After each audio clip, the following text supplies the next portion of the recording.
talk about race relations, but the most segregated time in America is 11 o'clock Sunday morning. Where we do most of our race relations is in the office and in the workplace. That's where we do our race relations, and not in our social lives. And the Army was very much that way, and I thought it was a great experience. Navy grew up wasn't. quick. Really? Not my experience.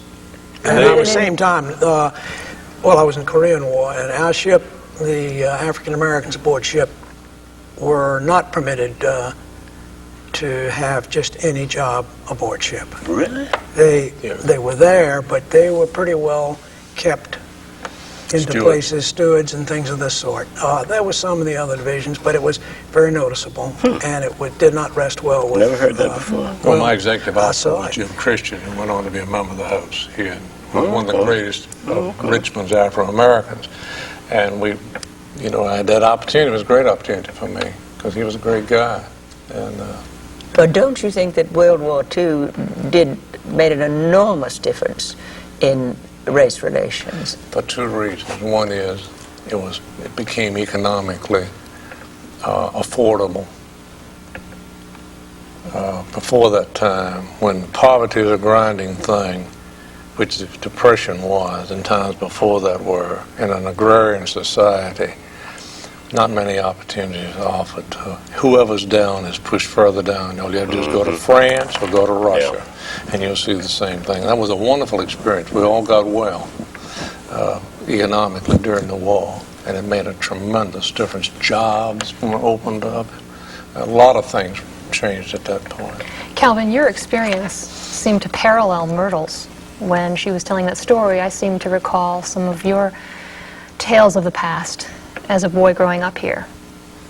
Oh, yeah. I mean, that's why I asked her where she was from.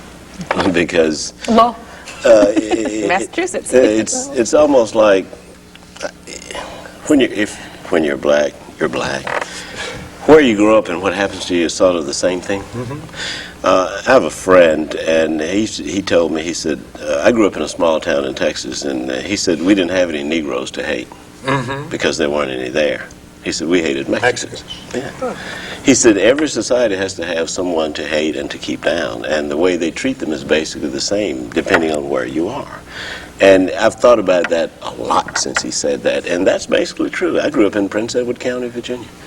And, the hotbed of anything, everything, After the Supreme Court decision. After the Supreme Court decision. And I can relate so well to what Linda said. It was just a rarity. Every time you went somewhere, if you were not in the minority, if you were where there were more white people than black people, you couldn't help but think about it. It was almost like there was a mist around you, and everybody could just sort of see you standing out in the crowd. And it's not that you were mistreated every time, but you felt this thing, this polite silence, if you will. People treated you differently. They even talked to you differently. It was like you were somehow not less than human, but maybe that's what they thought. But it's like, I'll have to speak in a different way because this person doesn't understand the spoken word as we speak it. And I don't know, after a period of time, I guess the scariest thing as a black person is that you can become numb to it and ignore it. And every once in a while something will happen that will make you realize that it still exists. Well, here we are. We have Mary Tyler to my right, and to her right, Calvin. A black male, a white female, born and bred in Richmond, okay? Yes. We put these two individuals together, and immediately there is a judgment made. Yes. Immediately. Yes. Regardless of what your predilections are. Yes. Regardless of what your educational background is. Yes. Yes. And we were talking about that before. We're not on air, you know. Sure we are. Live, Right. Calvin. I don't feel the adjustment. I don't feel any adjustment. I feel perfectly at ease with you, and I expect you to be at ease with me. Yeah. In this setting. In this setting, you and I. But Mary Tyler, if you and I were to walk into Chesterfield Town Center, people would look at us like, there's that lady and her chauffeur, or her butler. The normal psyche would not suggest that they're good friends, perhaps, or they're colleagues. Oh, I'd rather you meet downtown at 10:30 after the symphony's out.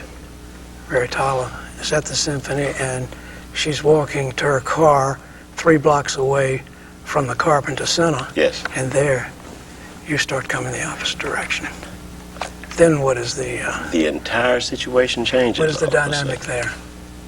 Well, I would feel the same thing if somebody white came walking up to me and... But Mary Tyler, you probably don't represent the quote norm. Well, I've been working very hard on this for the past 15 years in the Richmond Urban Forum, and I think we've made some progress in having a very concept-free. I think what Myrtle was saying about when she was going to the camp, for the first time, she hadn't thought about this when she had been with these people in school all the time. But suddenly, it wasn't anything that took place, but you had this idea that something was going to be different. It turned out that it wasn't that way. But I think that this concept often blocks the great possibilities for complete communication with each other. I think that that's something that has to be worked on. That's the problem. That is the problem. That is exactly the problem, Mary Tyler. With polite silence, we've ignored the main issue that we are indeed different. There's no denying that. But because people don't talk about it, we never realize that we have more in common than we think we do. Exactly. Right. I think that for a person to disavow responsibility or even to become apathetic to a difference among races is to deny in everyday reality that blacks are assigned to the margins of American life. That's exactly right. And anybody that denies that is crazy. I'm sorry. That you're really closing your eyes and sticking your head in the sand and said, and there are a lot of people, I talked to a lot of people who said that, oh, there's no race problem in America. Oh, give me a break. Well, that's ridiculous. Listen, we'll try this out. Now, and this is particularly directed toward you, Wayland, toward you, Harry, and toward you, Mary Tyler. I get to stay out of it because I'm not black or white. I'm sort of cream. I'm in between. And that is based on the discussion we had before this show began regarding swapping skin colors. Would anyone in this room, regardless of how they feel about how many opportunities there are for all races, how much equality there is for all races in our community, in our society, would you swap with a black person? Would you become black? It was all right for a short period of time when I knew I could get out of it. Don't want to do it all the time. Clearly you've attempted this. Well, I was in an old black outfit, and I was just lighter skinned than the other guys were when we went to town. But I sensed that there was substantial problems with being that color. There wasn't a question about that. And it colored my whole life after that in many ways, because I saw, very firsthand what some of the problems were, but not really. Had I been a little darker, I would have experienced it a little more. Yes, indeed. Yes, indeed. But even within that group, I was privileged because had I been an Afro-American, I would have been privileged because I was lighter skinned than the other guys were. You were in an all-black unit. That's correct. In the military. Mm-hmm. Okay. That's right. Let's clarify that. So what did you come away with then? Do you I feel came that with a real feeling that we need to make major changes in our society to open the opportunities and to open the communication between the groups. We cannot live in isolation, which we try. In an agrarian society, we were able to do it by a very strict caste or class system. When we were in an agrarian society, laborers, landowners, that's political serfdom is something we've had a lot of experience at. But in our society, in an urban, suburban society, we must be able to communicate and provide opportunities and education. Myrtle, I've noticed your body language on this one. Are you buying into this, the reaction, say from Waylon, for example? Well, actually, it was not, no, Yeah, I am. My reaction was he kind of preferenced he started off with the disclaimer right in the beginning. You know, and I would have said, I mean, my response emphatically, no, I wouldn't want to switch. Given all the problems and all of the issues, there's nothing that I would want to change. I wouldn't, you know, because I think there are problems associated both ways, but I guess I feel so good about who I am, you know, despite everything that has occurred to me as an individual, as a black American, and the black race. But I just, you know, I have hopes, you know. I hope the world that I lived through and my parents won't be the same that my kids and my grandkids will live through. So I kind of look ahead. And I was sharing earlier today, I mean, my history is rich, and my husband's history probably more so than mine in terms of who we are and our family heritage. That I'm proud of it. So, you know, there are things that I sometimes think of white Americans as having an invisible parachute, because there's so many ways they can change, they can move around society. And their invisible parachute happens to be their race. I don't have that invisible parachute, but I feel okay. I feel good about who I am. But now, you were growing up in Lowell, Massachusetts, and you're saying that now, and you are pleased with yourself, and I'm glad.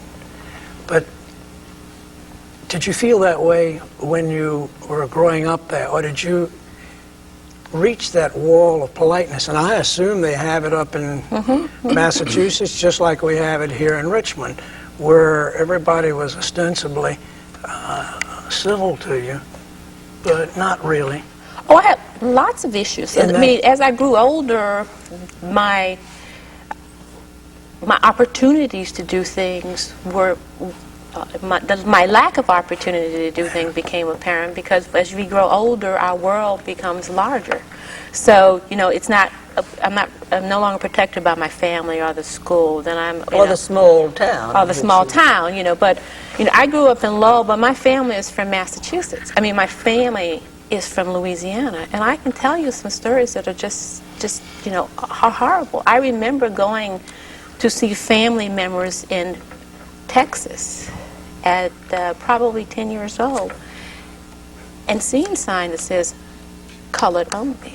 You know, having to go to the bathroom, not being able to go to the same bathroom as white Americans. I mean, that was painful. I'm not saying I didn't encounter any of that, but perhaps because I did have a Christian home, a loving family, because my world was not perfect, but it was a loving world, I was equipped to handle some. I think family structure is very important. You know, I can't imagine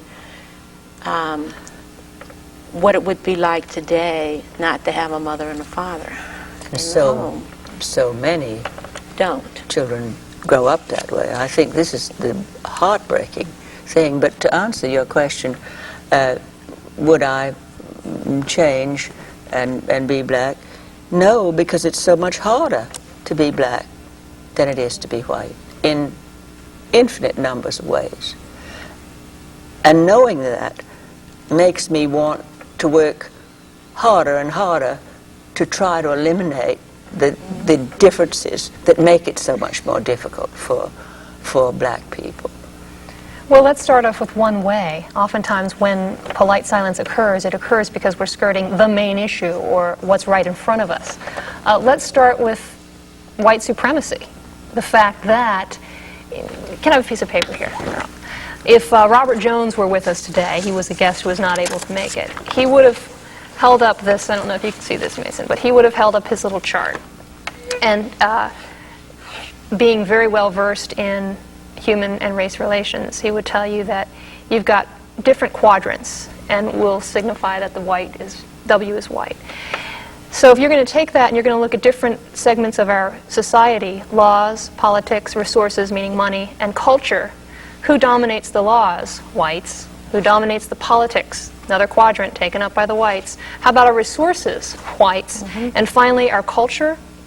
White.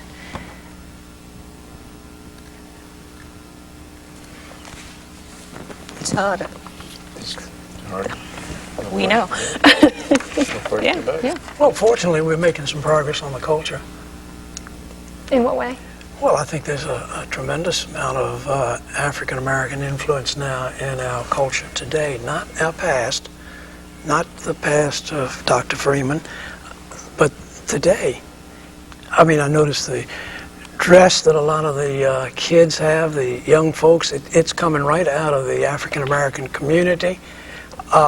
I think some of, I love classical music, just means everything to me, but we're now beginning to accept and understand and enjoy the influences that we owe to that. The jazz influence is not just popular music now. Jazz is classical and has a lot of influence. So there is some progress on one of the quadrants, but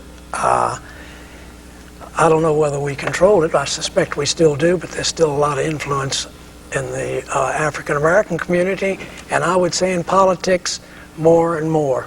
Politics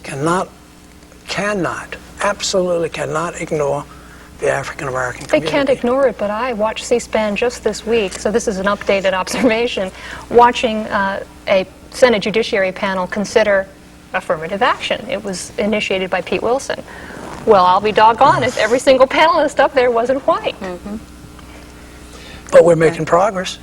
Sure. I mean, it's not absolutely dead. There's some hope if we'll just talk to each other and understand that, to use the words of my friend Jim Doherty, who quoted me in his little pamphlet on school integration, that what we need now are men, excuse the sexist comment, but what we need now are men of goodwill. If we would understand each other that we are with goodwill, and I don't agree with Waylon on much of what he says, but I think he's a man of goodwill. I hope that Calvin understands I'm a man of goodwill, so that if I say something that's not necessarily pleasant to hear regarding race relations in Richmond, that it's accepted as something said by a person of goodwill.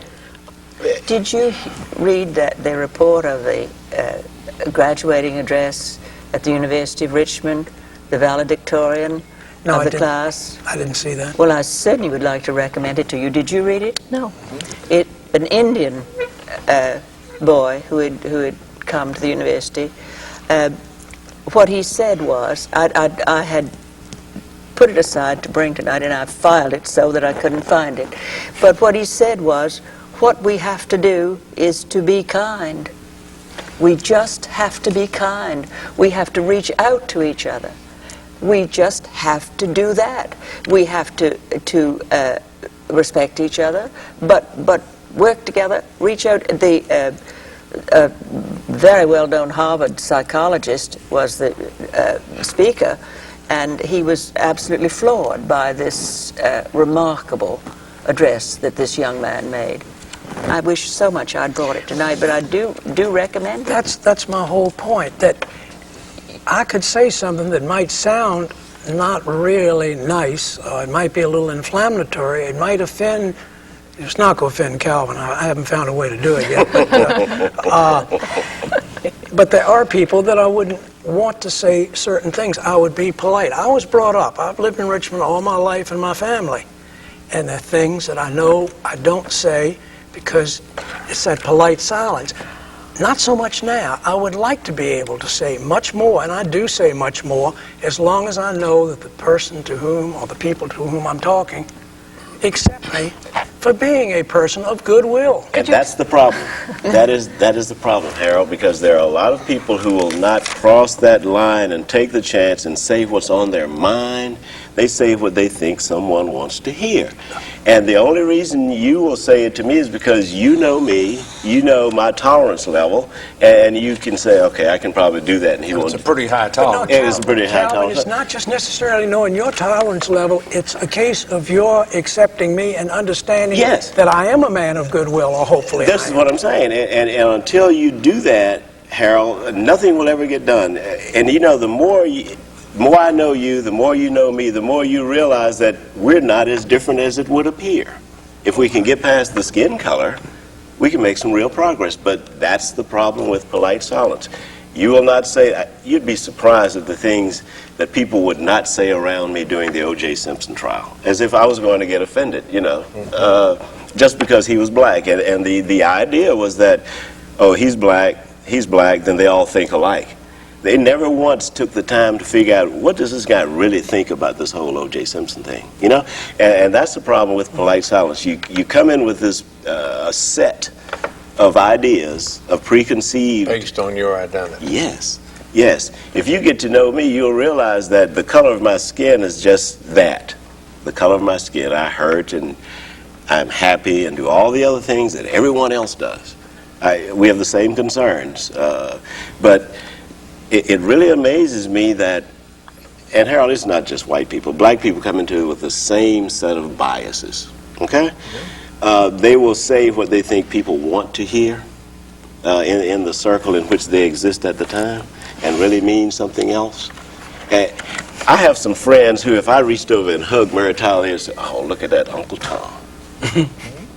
You see what I'm saying? They better not say that in the Richmond Urban Forum. See what I enjoy once in a while if I'm with a group of African Americans. I just love to say something and they're very silent and they're smiling and I say, look, this is just a honky point of view. I love to say it, to watch them draw back and be so upset that I'd be using that word that they might very well be thinking, but it doesn't bother me. So that's what they think. Yeah. And you know, I guess, Harold, I'm sure the viewers watching this tonight are saying, what do those people know? They're just a bunch of middle class, upper middle class people who don't know what the real world is like. I know what the real world is like. And some of my best friends have told me things. We were talking earlier.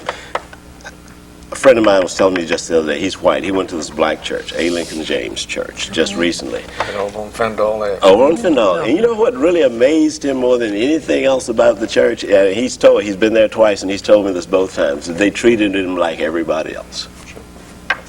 I mean, have we gone so far off the deep end that a person is amazed? He's surprised because he's treated like a human being? Where are we?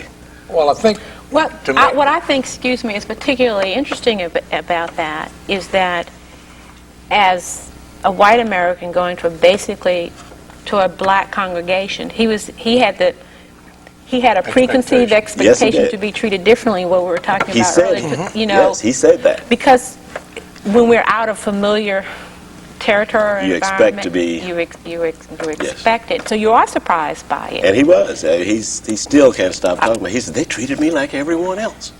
Yeah. Outside of the humanitarian and altruistic and moral benefits that we would get from this, I think the community has to look very realistically at the economic problem that we have with 38% of our population at a disadvantage productivity-wise and spending-wise and otherwise. We don't need more people in our community. To be a very prosperous and fruitful community, if we were to take that 38% and increase its productivity and buying power and the rest of it 20%, that would be more than we've realized since 1980 with the total population. So, you could support this thing strictly on an economic basis of let's make sure that we're working together as readily.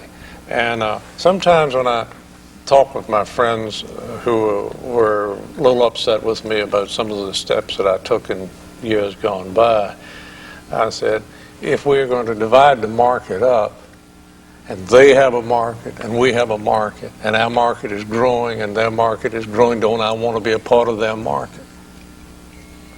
The stores realized it. I mean, this wasn't for altruism, that they made sure that their ads suited both populations. So we need to have this take place in our community for not just goodness. Goodness sometimes doesn't make the horse run. It's oats. Well, some things make good business sense, but that doesn't necessarily mean that it's easy to make that step. It makes it easier. But I have been reading Arthur Ashe's book, Days of Grace. Have you read it? Sure. And he says so clearly what you just said, going back to this, and I'd like to get back to this side. Too many people seem determined to forget that although we are of different colors and beliefs, we are all members of the same human race, united by much more than the factors and forces that separate us. Sometimes I wonder what is becoming of our vaunted American society, or even Western civilization, as an unmistakable darkness seems to settle over our lives and our history, blocking out the sun. Our national destiny, which at times seems as bright in the past, sometimes also appears tragically foreshortened, even doomed, as the fabric of our society is threatened by the deterioration of our schools and by the decline of religion and spiritual values. Well, here's a man who was raised in Virginia, a place which holds firmly to its traditions and which would not have allowed blacks to prosper were it to have its way. How do you get past barriers like that? That still exists today. Oh, certainly it does. I mean, it certainly does. And see, that's the problem I really am grappling with, because you can spend your time worrying about the barriers that exist, or you can spend your time figuring out how to get over those barriers. Yeah. Right. And spending the time worrying about the barriers, our parents taught us that was wasted time. Decide what lies ahead and what it will take to get past it. And too many people are still languishing, worrying about, complaining about the barriers. And you'll always be doing that, be you black or white. And we were talking earlier about, you said you had been in with a lady who, it's the first time she had been on a set.